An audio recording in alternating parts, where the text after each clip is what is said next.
Okay, welcome back in, one and all. Hope you're all doing well. I'm now going to be reviewing all of Thursday's action from the NHL. There were 12 games on tap, so there's a lot of games. Therefore, 24 teams were duking it out for 2 points, respectively. Starting with an original six matchup as the Montreal Canadiens went into New York to take on the Rangers. So in the first period, Jake Evans would open up the scoring for the Montreal Canadiens with 5.5 minutes to go, potting his fourth goal of the season from Anderson and Pearson, making it 1-0 in favor of Montreal after one period of play. In the second period, Chris Kreider, who's been a Canadiens killer for years, would tie the game up over halfway in that frame, 8 minutes and 51 seconds to be exact, getting his 25th goal of the season from Zibanejad and Jacob Trouba. A minute and a half after that, Cooley would get his 10th goal of the season from Lindgren and Adam Fox, making it 2-1 in favor of the Rangers at that point. Despite the fact that the Montreal Canadiens had a power play late in that frame, Nika Zibanejad would get a shorthanded goal, his 17th of the season from Adam Fox and an Arturi Panarin, making it 3-1 at that point with 5 minutes and 17 seconds to go. With just under 40 seconds to go, with the Rangers on a power play, Kreider would get his second goal of the game, his 26th of the season, assisted by Panarin and Adam Fox. And that goal happened with 4 minutes and 41 seconds in the period. Slavkovsky would cut the deficit in half to 4-2, potting his 12th goal of the season, assisted by Cole Caulfield, and that goal happened with 3.5 minutes to go in the frame. After 40 minutes of play, it was 4-2 in favor of the Rangers. In the third period, Trocheck would increase the lead to 5-2, 4 minutes and 23 seconds in that frame, assisted by Panarin and Schneider. Cole Caulfield would get a power play goal, cutting the deficit to 2, making it 5-3, his 18th of the season, assisted by Matheson and Nick Suzuki. Chris Kreider, big surprise, would get a natural hat trick against Montreal, getting his 27th goal of the season from Zibanejad and BC, and that goal happened 8 minutes in the period. Kako would increase the lead to 7-3 halfway through that period, 9 minutes and 56 seconds to be exact, getting his sixth goal of the season from Fox and Cooley. Cole Caulfield would get his second goal of the game, his 19th of the season, assisted by Slavkovsky and Cooley, and that goal happened with 8 minutes and 33 seconds to go. For the Habs, they were not able to get 3 more goals to tie it up, so 7-4 would be the final score in favor of the Rangers. With the win, the Rangers have improved to 35, 16, and 3, still sitting first in that Metropolitan Division. And with the loss, the Habs are 22, 24, and 8. All right, the next matchup took place in Boston. We had the Bruins, and they played host to the Seattle Kraken.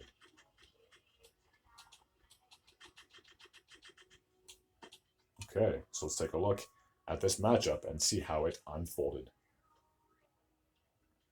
In the first period, David Pastrnak would kick things off for the Bruins, getting his 34th goal of the year, assisted by Zacha and Charlie McAvoy. 4 minutes and 54 seconds of that period. Jordan Eberle would tie the game up 9 minutes 11 seconds in that frame, getting his 10th of the season from Bjorkstrand and Matt Beniers. In the second period, with 2.5 minutes to go, Tolvanen would give the Seattle Kraken a 2-1 lead, getting his 14th goal of the season, assisted by Beniers. In the third period, Beniers would get his second goal of the game, his 8th of the season, assisted by Wenberg, 8 minutes and 36 seconds in that period, increasing the lead to 3-1. And then Jake McCann, would get an empty net goal, getting his 22nd goal of the season with just 19 seconds to go, increasing the lead to 4-1 for the Seattle Kraken, and that's where we would stand at the end of regulation. So a major upset alert, to say the least. With the victory, the Kraken are 23, 21, and 10, still fighting for a playoff chance, while the Boston Bruins are 32, 12, and 10. And get this, I will get to the next game after. Because of the loss, they're now in second place of the Atlantic Division. When was the last time you saw them in second place of that division? It seems like they're on top of that division for like months and months. But even giants can fall. Okay, so the reason that they're in second place is A, because they lost, and B, because the Florida Panthers got the victory in their matchup over the Buffalo Sabres. So I will take a look at that game and see how the scoring went for this particular matchup.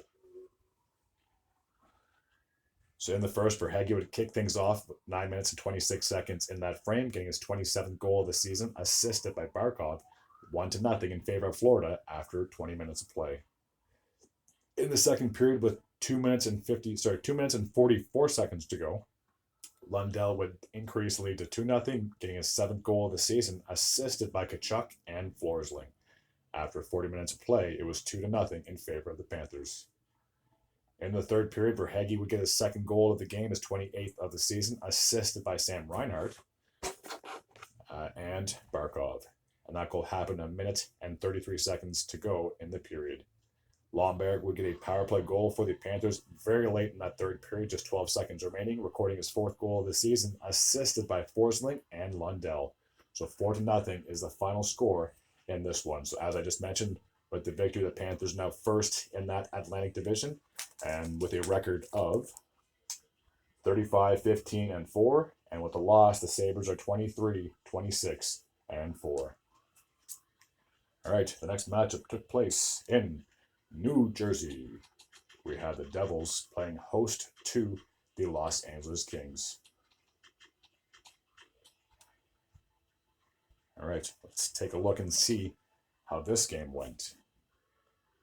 So there's no scoring in the first. We have to jump ahead to the second period. With the Devils on the power play, they'd actually give up a goal to Anze Kopitar and assisted by Kempe. 8 minutes and 7 seconds in that frame. For Kopitar, that would be his 16th goal of the season. Toffoli would get a power play goal later on for the Devils with 7 minutes and 2 seconds to go, getting his 23rd of the year from Bratt and Jack Hughes. After 40 minutes of play, we were all tied up at 1. Late in the third period, the Kings had a power play, and Byfield would strike, getting his 17th goal of the season, assisted by Clark and Dubois, and that goal happened with 5 minutes and 37 seconds to go in the period. 2-1 would be the final score in favor of the Kings. So with that, the Kings are 25-16-10, still hanging on to that first wildcard spot, while despite the loss, the Devils are 27-22-4. They're just 2 points out of a wildcard position, so anything can happen. You never know. All right, the next matchup took place in Ottawa, where we had the Senators, and they were taking on the Anaheim Ducks. Now, after the Ducks just lost the other night to the Habs, I felt that they'd have a little bit of, they'd be upset to say the least since they got shut out. And I think they took their anger out on the Senators, as I will review this particular matchup. So in the first, Minchokov would open up the scoring for the Anaheim Ducks, getting his 3rd goal of the season from Terry and Leo Carlson. After 20 minutes of play, it was 1-0 in favor of Anaheim.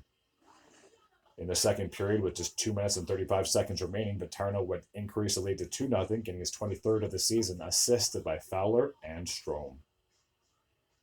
With a minute remaining on the clock in that middle frame, McTavish would pot his 14th goal of the season, assisted by Silverberg and Paterno. 3-0 in favor of Anaheim after 40 minutes of play. In the third period, McTavish would get his 2nd goal of the game, his 15th of the season from Terry and Cam Fowler. 2 minutes, 18 seconds in that frame. 4-0 at that point in favor of the Ducks. Claude Giroux would finally get the Senators on the board. 4 minutes and 43 seconds in that frame, getting his 18th goal of the season. Cam Fowler would increase the lead to 5-1, 9 minutes and 23 seconds of that same period, getting his 4th goal of the season from Strome and Paterno, and that was a power play goal as well. So 5-1 in favor of the Ducks over the Senators. So with the victory, the Anaheim is currently sitting 19-32-2, and with the loss, the Senators are 22-26-2. All right, the next matchup took place in, where is it? Tampa Bay. And the Lightning were playing a host to the Colorado Avalanche. All right, let's take a look and see how this game unfolded. So in the first period, with just under 5 minutes remaining, 4 minutes and 52 seconds to be exact, Byram would open up the scoring for the Avalanche, getting his 7th goal of the season, assisted by Rantanen and McKinnon. Braden Point would tie the game up with 2 minutes and 42 seconds remaining, getting his 26th goal of the season. Kucherov would add a late goal for the Lightning, giving them a 2-1 lead with just a minute 35 seconds to go. His 35th goal of the year, assisted by Hagel. After 20 minutes of play, it was 2-1 in favor of the Bolts. In the second, Byron will get his second goal of the game, his 8th of the season from Colton and Lehkonen, and that goal happened with just 4 minutes and 57 seconds remaining on the clock. After 40 minutes of play, there were 4 goals on the board, 2 apiece. In the third period, Lehkonen would give the Avalanche their first lead of the night. The third lead of the night, getting his 6th goal of the year from McKinnon and Jonathan Drouin. 3 minutes and 40 seconds in that frame, a power play goal as well.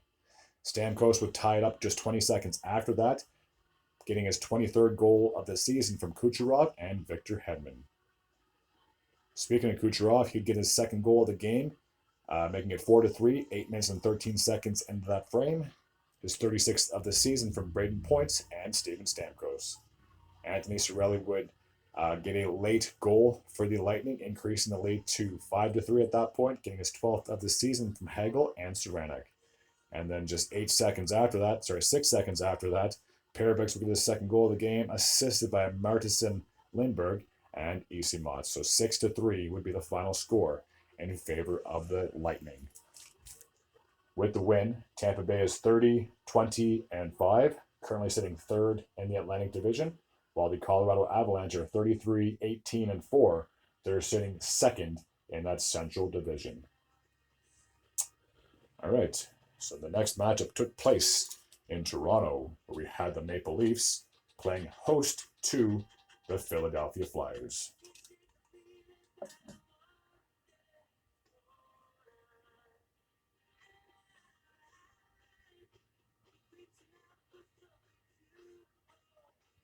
All right, let's take a look and see how this game went.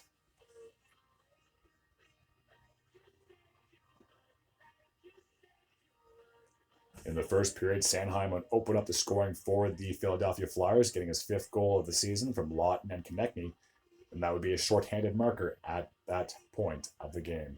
1-0 in favor of the Flyers after 20 minutes of play.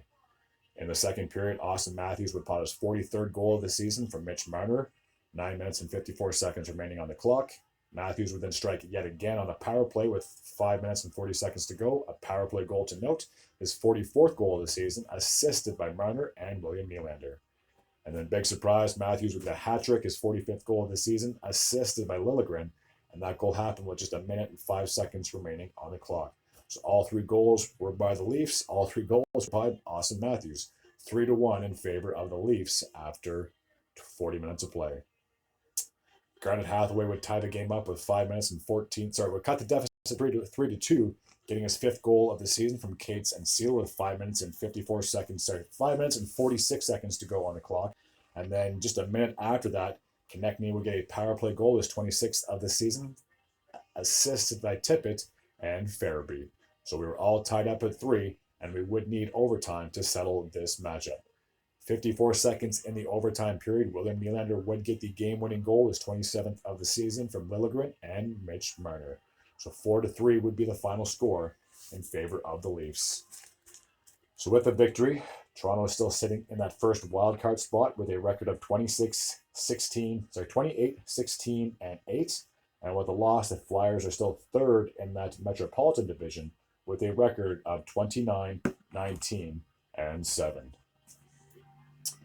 All right, the next matchup, I believe, took place in St. Louis, where we'd have the Blues playing host to the Edmonton Oilers.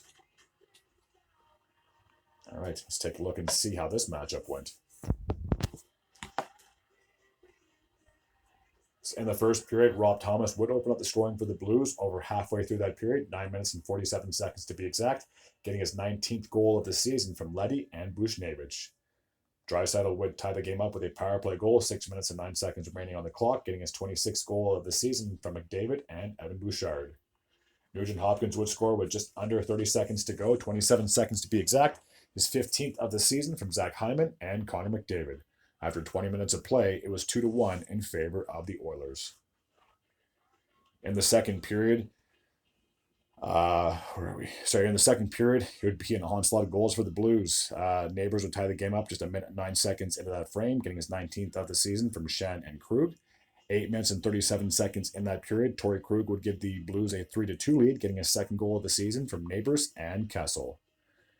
Kyrou would increase the lead to 4-2, getting his 18th of the season from Neighbors and Rob Thomas, and that would be a power play goal with 4 minutes and 28 seconds remaining in the period.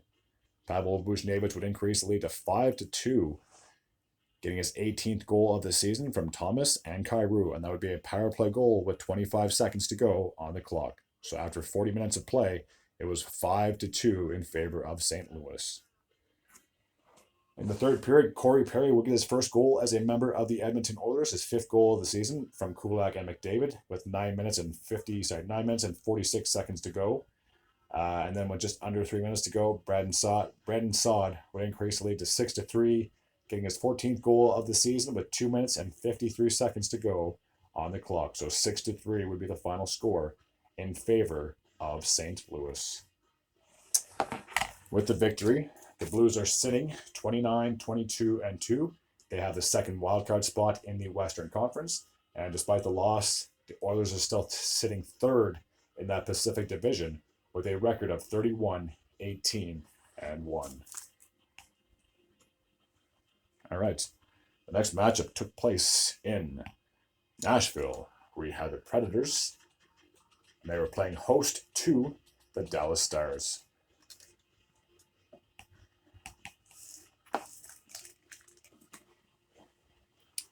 So in the first period, Sam Steele would open up the scoring just 35 seconds into that frame, getting his 7th goal of the season. Duchesne would increase the lead to 2-0, 4 minutes and 27 seconds in that period, getting his 20th of the year, assisted by Mason Marchment. Craig Smith would get on the goal score sheet himself, getting his 7th goal of the season, assisted by Steele, with 7 minutes and 29 seconds to go in the period. Wyatt Johnson would score with just over 4 minutes remaining, 4 minutes and 7 seconds to be exact, increasing the lead to 4-0 at that point, getting his 16th goal of the year, assisted by Dellandrea and Harley. So after 20 minutes of play, it was 4-0 in favor of the Stars. Heiskanen would increase the lead to 5-0 in the second period, 4 minutes and 40 seconds in that frame, getting his 6th goal of the year, assisted by Johnston and Dellandrea. Cole Smith would finally get the Predators on the board, almost halfway in that period, getting his 6th goal of the year, assisted by McCarron and Carrier. Tyler Seguin would increase the lead to 6-1, getting his 20th goal of the season from Wyatt Johnson and Mason Marchment, a power play goal with 9 minutes and 9 seconds to go in the frame. 30 seconds after that, Novak would cut the deficit to 6-2, getting his 11th goal of the season, assisted by Nyquist. With 13 seconds remaining on the clock, Matt Duchesne would get his 2nd goal of the game, his 21st of the season, from Tyler Seguin and Ryan Sutter. After 40 minutes of play, it was 7-2. Wow. Dellandrea would increase the lead to 8-2, getting his 2nd goal of the season from Robertson and Sutter, 3 minutes and 50 seconds into that frame. And exactly 5 minutes after that, Wyatt Johnson with his 2nd goal of the game, his 17th of the season, assisted by Seguin, and that would be a power play goal as well. So 9-2 would be the final score in favor of the Stars. 9-2. Holy cow. So with the victory, the Stars are just red hot. They're sitting 34-14-6, sitting first in that Central Division, while the Predators are 27-25-2, and they're just on the outside of the playoff picture. All right. Now, 3 games left to go. So the next matchup took place in Chicago. We had the Blackhawks taking on the Pittsburgh Penguins.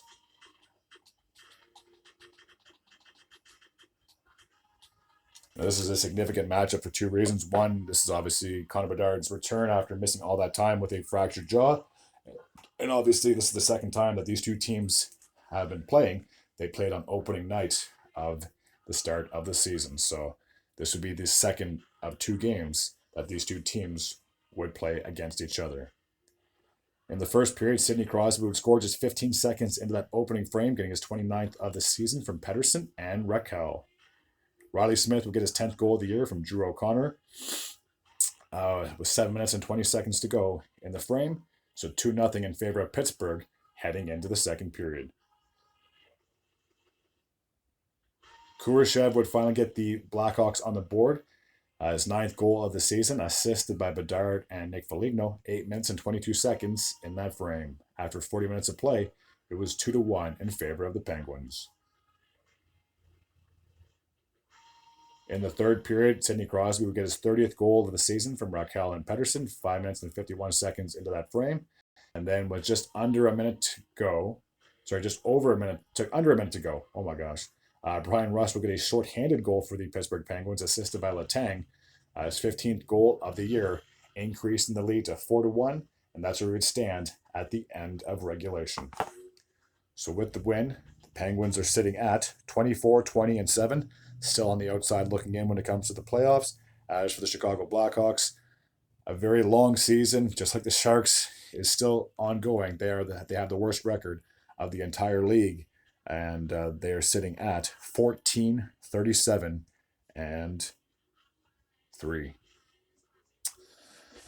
All right, 2 more matchups to go. One takes place in Calgary, and that's the matchup I'll be looking at right now. And the Flames were playing host to the San Jose Sharks. So let's see how this game went.